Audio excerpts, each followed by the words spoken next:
Well, hello and good day.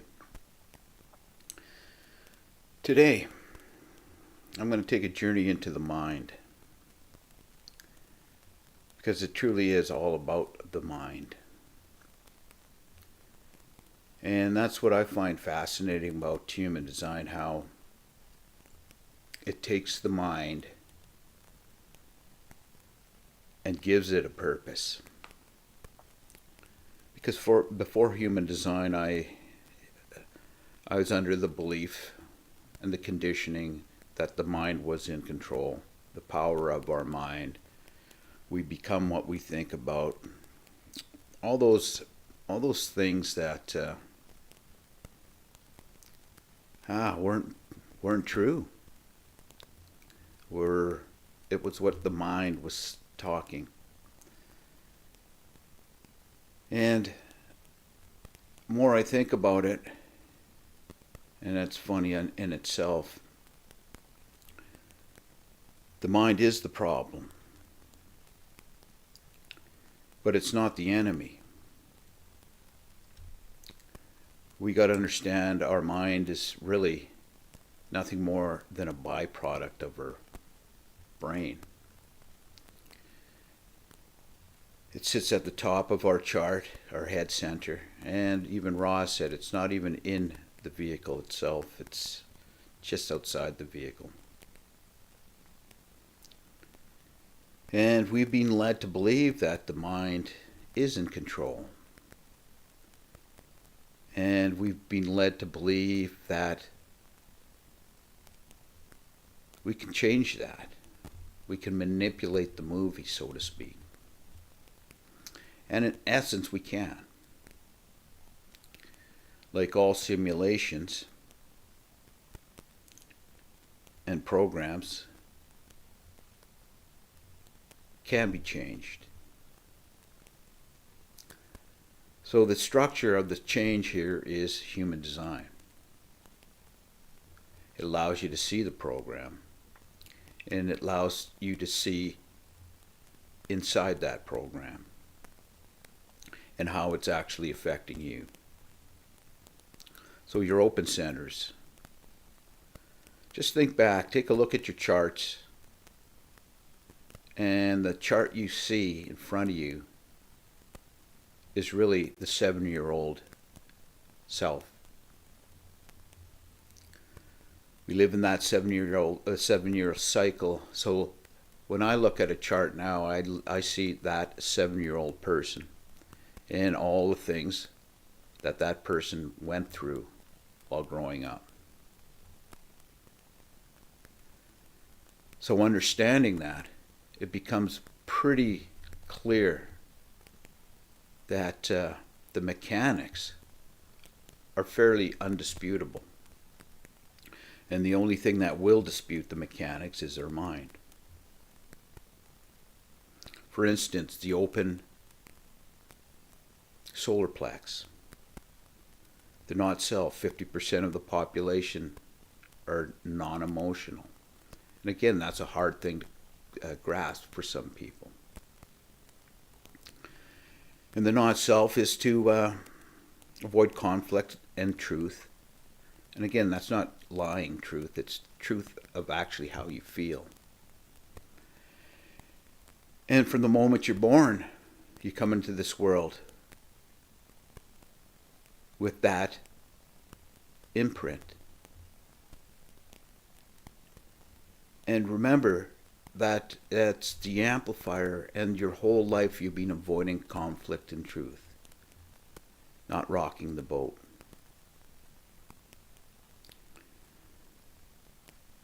And if you start looking back at it, you can actually see how that actually is in play. So, anyways, back to the mind. Our mind is that 50-50. Ra always said you can't fix mind with mind. And again, when you tell people that, people kind of laugh. When you say to people there is no control, people always say to me, of course there's control. There's free will. I can make decisions. I can open door A, I can open door B, I can do this, I can do that. Absolutely. I can't dispute that.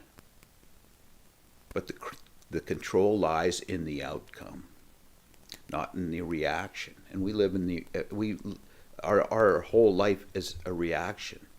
The moment we wake up, we react. It's not like we're creating it. So our mind has to start jumping in and saying, hey, listen, I'm in control. I've been in control forever. Oh, so you found human design. Yeah, okay. Really interesting. And human design is beautiful mind candy. 70% of the population open head, me included. Growing up, my head was constantly busy. Constantly drove me insane. And now I know none of that was mine. And that's the beauty of finding out the power of the mechanics. The power of the knowledge and the power of implementing that knowledge. So, how can this help? We can't get rid of our mind. So we have to, for lack of a better word, we just have to get along. Now, in my process of over now 7 years, my mind plays a very small role. It's still there, and it still tries to make decisions. And I let it make the decision as a thought, as my body doesn't move into that decision making.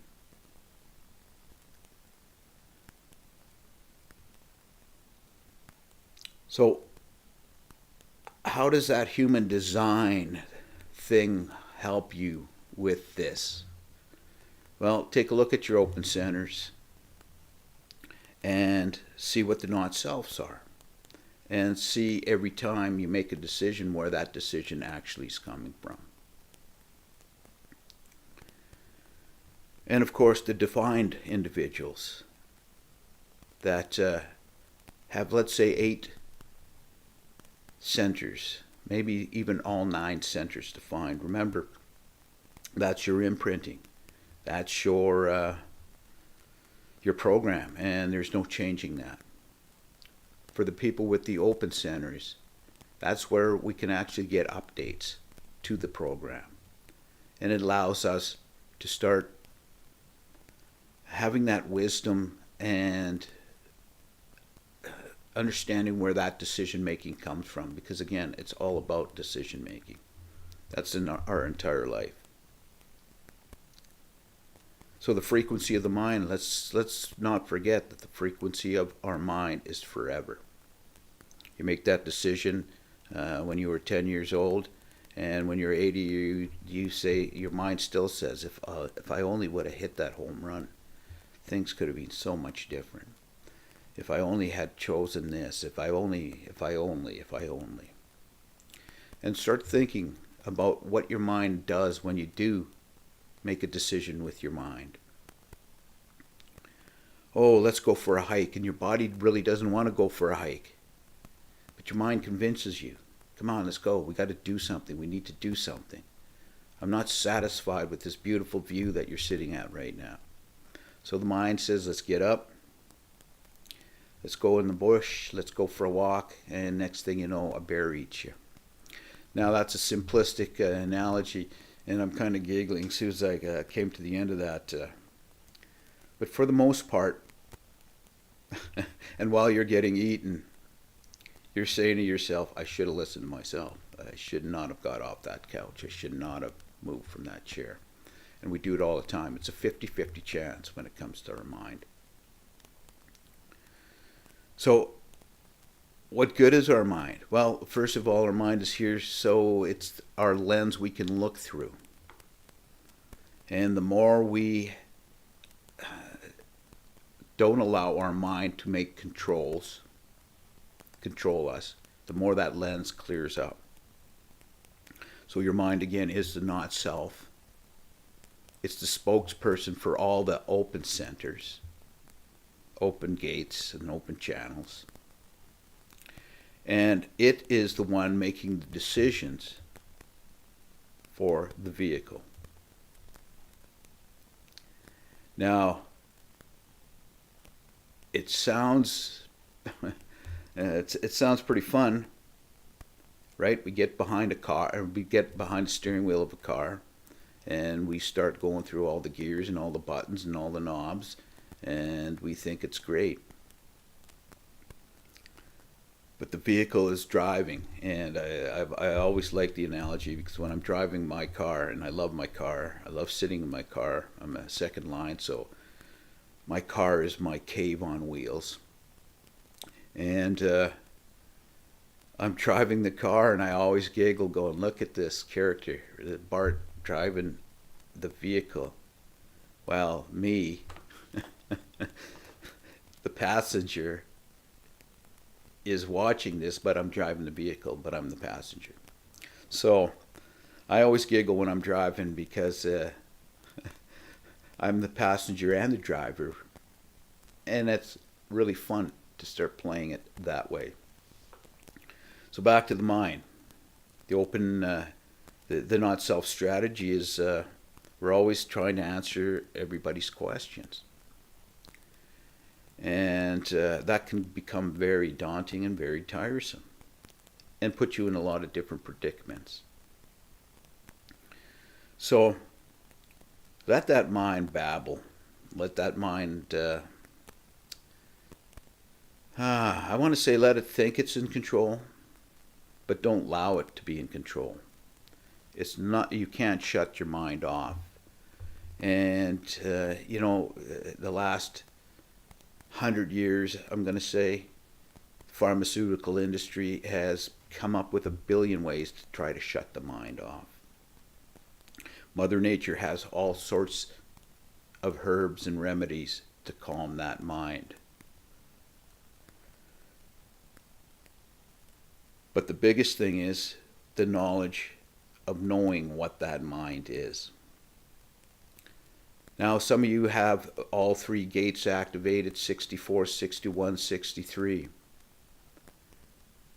And if it's on your conscious side, your personality, so if it's black, your mind is extremely busy. It will continuously be busy. It will never not be busy. And if it's in the design side, if it's red, you're not even consciously aware of how busy it is. Just understand the mechanisms and understand the role. And I always come back to that. So what is your role? What is your profile? What is your starring attribute in the movie that we call life? Again, this is a self journey. This is selfishness at the highest level. Once we surrender to the fact that it's all about us, and not selfishly, and again, in the context of the mundane world, oh my God, you have no empathy, you don't care about anything. It's not true. I care about myself, and I care about how this experience of this movie affects me, because that's all I can do. That's all I can experience is what I'm experiencing. Everybody else in the movie has their own experiences. And that's where our mind always tricks us. Oh, they think the same way I think. Oh, they have the same beliefs I have. Oh, they like eating chocolate on Sundays. Oh, this, oh, we should get together. We have so much similarity. That's what our mind likes. And then it feeds off the drama. And we all know how the mind loves drama. And it has drama in the human design community. One person says this, and another person explains it this way. A generator is trying to tell a projector what to do. And it's kind of funny. So sit back and try the experiment. As in, one day, just drop the agenda, drop the plans, and see what actually happens. And my analogy of going to the movie theater, we don't go to the movie theater to watch a movie, pay our hard-earned money, and sit in a chair and not be present to watch that movie. And we sit at the theater and we watch the movie as it is intended to be watched, by just watching. But we all have experienced it. We all sit in that chair. We all look at the movie screen and we all say, oh my God, I know what's going to happen. This guy did it. Why is that guy an asshole? They should have done it this way. I would have done it differently. And while you're doing that, you're forgetting about everything else. You're actually forgetting about the experience of sitting in the theater watching a movie in a movie. And this is the biggest thing to remember. We are in that simulation, and our mind allows us to actually have conscious awareness of being in this simulation.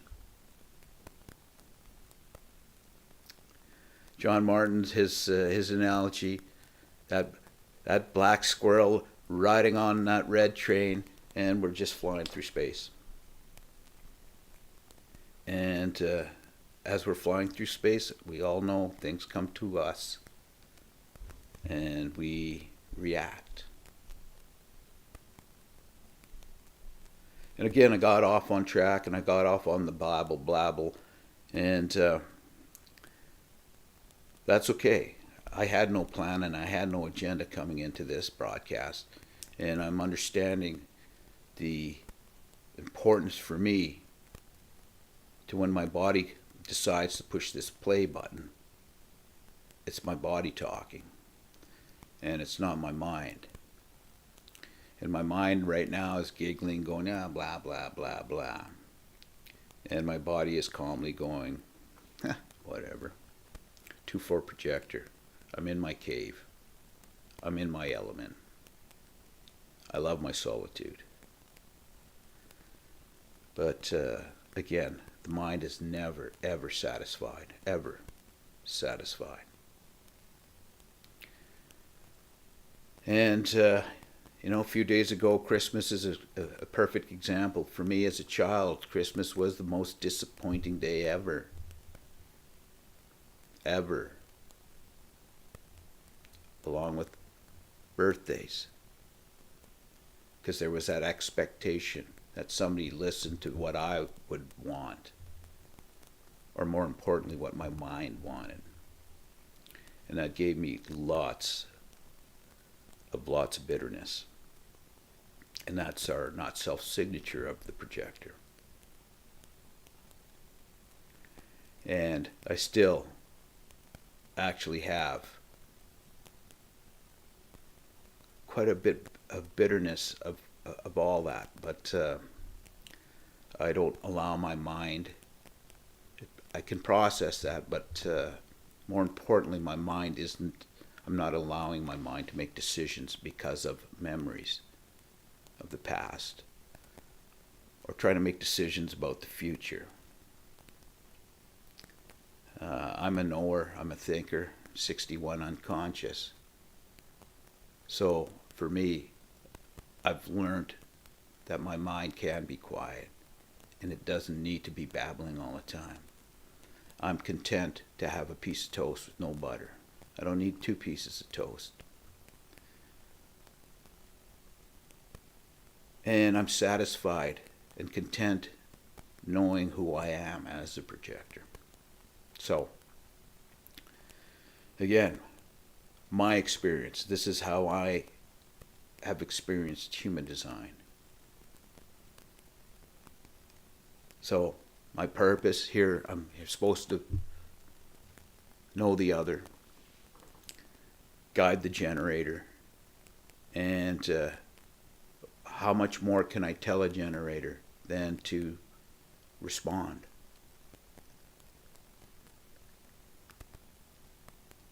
So, if you have questions, look at your chart and listen to actually the question you're trying to answer and ask yourself, how does it concern you? As a projector, there's times I get asked questions about human design and I can't answer them in the moment. I'll have to look it up, research it, and I look for that specific answer, and that's what I focus on. I used to try to answer everybody's question, and having an open ajna, of course, I was always trying to be mentally certain, and that failed miserably. And now that I understand being mentally certain, and don't let that bother you. As a matter of fact, you generators, the more uncertain you are, the better you're off. Respond to the yes or no's. Follow your strategy and authority. Don't let your mind control. Let your mind be the outer authority that it's meant to be, the authority for others, the inspiration for others.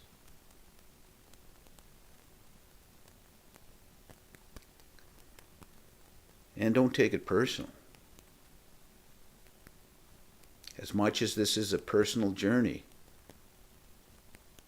look inside and see who you truly are. See how the world has conditioned you from the moment you have been born. See how your not-self strategies are playing out and who is actually making those decisions for you. Are others influencing your decision making? When you're in the aura of somebody else, do you find yourself wanting or needing? Those are all the things to be aware of. And human design gives you the tools to actually sit back and see that this has nothing to do with right or wrong. This has nothing to do with morality. This is just mechanics. All the rest is in the movie.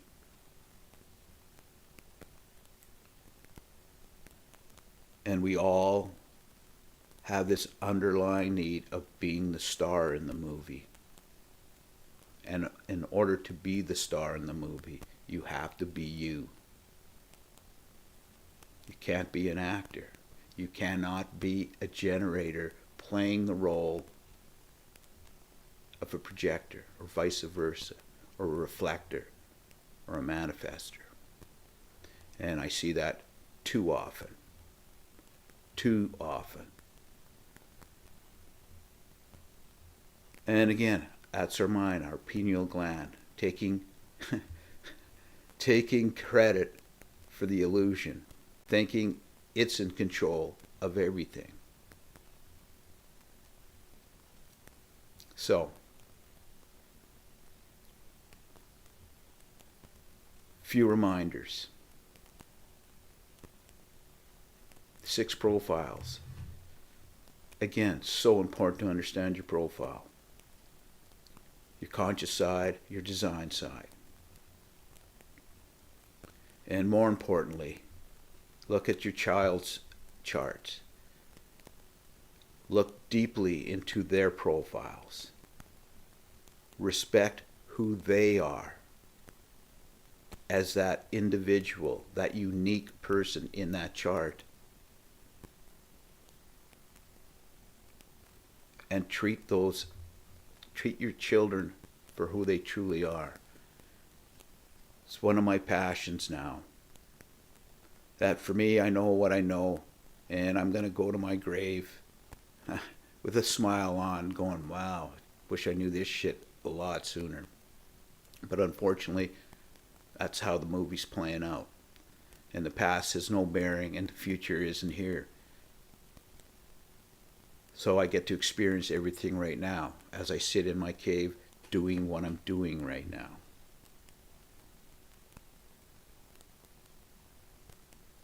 Don't fall victim of your not selfness.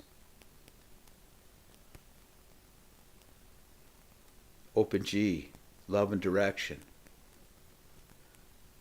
Understand that's a term, and experience that wisdom you get from being in the aura of people that have a defined G.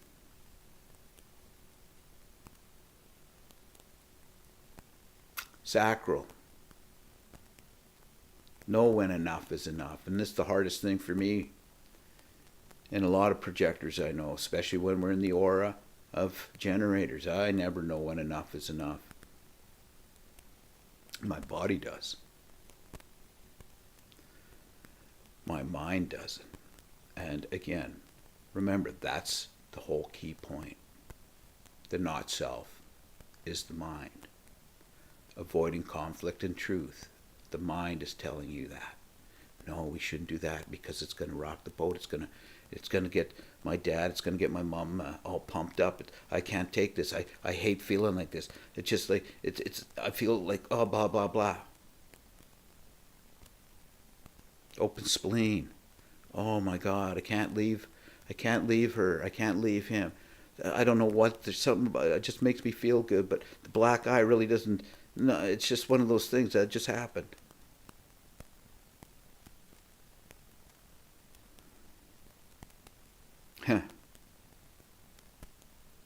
I've lived that, not self themes.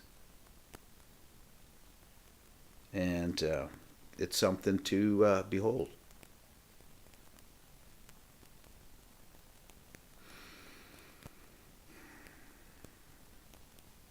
Yeah, human design has changed my life. Not for the better, not for the worst. It's changed my life, allowing me to sit back and experience the life of me and not part of the movie. It allowed me to get my name on the marquee. It allowed me now to know what my role is. And most part, it's allowed me to understand that, you know what, something may never happen. And my mind hates that. Remember, the biggest fear of our mind is nothing. No thing. That's what our mind is scared of. Experiment with that. See how long it takes your mind to convince you that laying on a beach in paradise, drinking a margarita, isn't good enough. Take that experiment. Just look around. All the products that have been sold on the market all started off with Tylenol.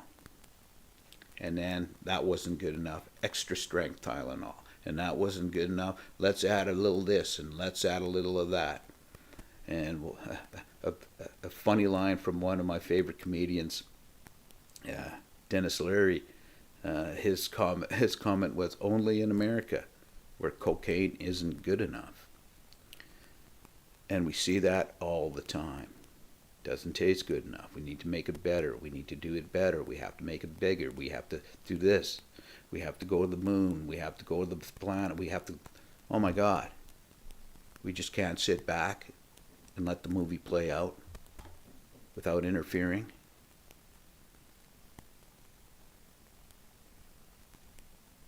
So remember that. No control. Sit back. Relax. Now,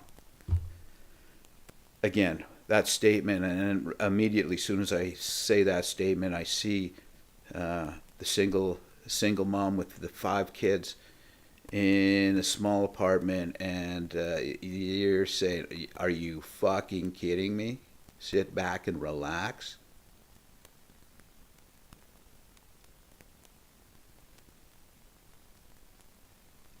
And I'll say back, here's your children. Here's their chart.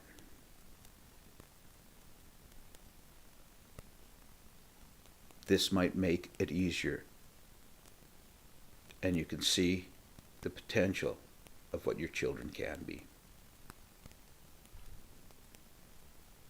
So, with that, I'm going to go for my walk. I'm going to go in the forest and let my mind blah, blah, blah. And I'm going to experience and enjoy those moments. So, till next time, tune in. If you liked what you heard, hit the like button, hit the subscribe button, and follow along. And I'm always interested in your comments, your perspective, because I can only give you my perspective of all of it. And if you resonate with my perspective, awesome. Love to hear your comments or your stories. So once again, follow your strategy and authority. Be who you are. And don't forget to love yourself. Till next time.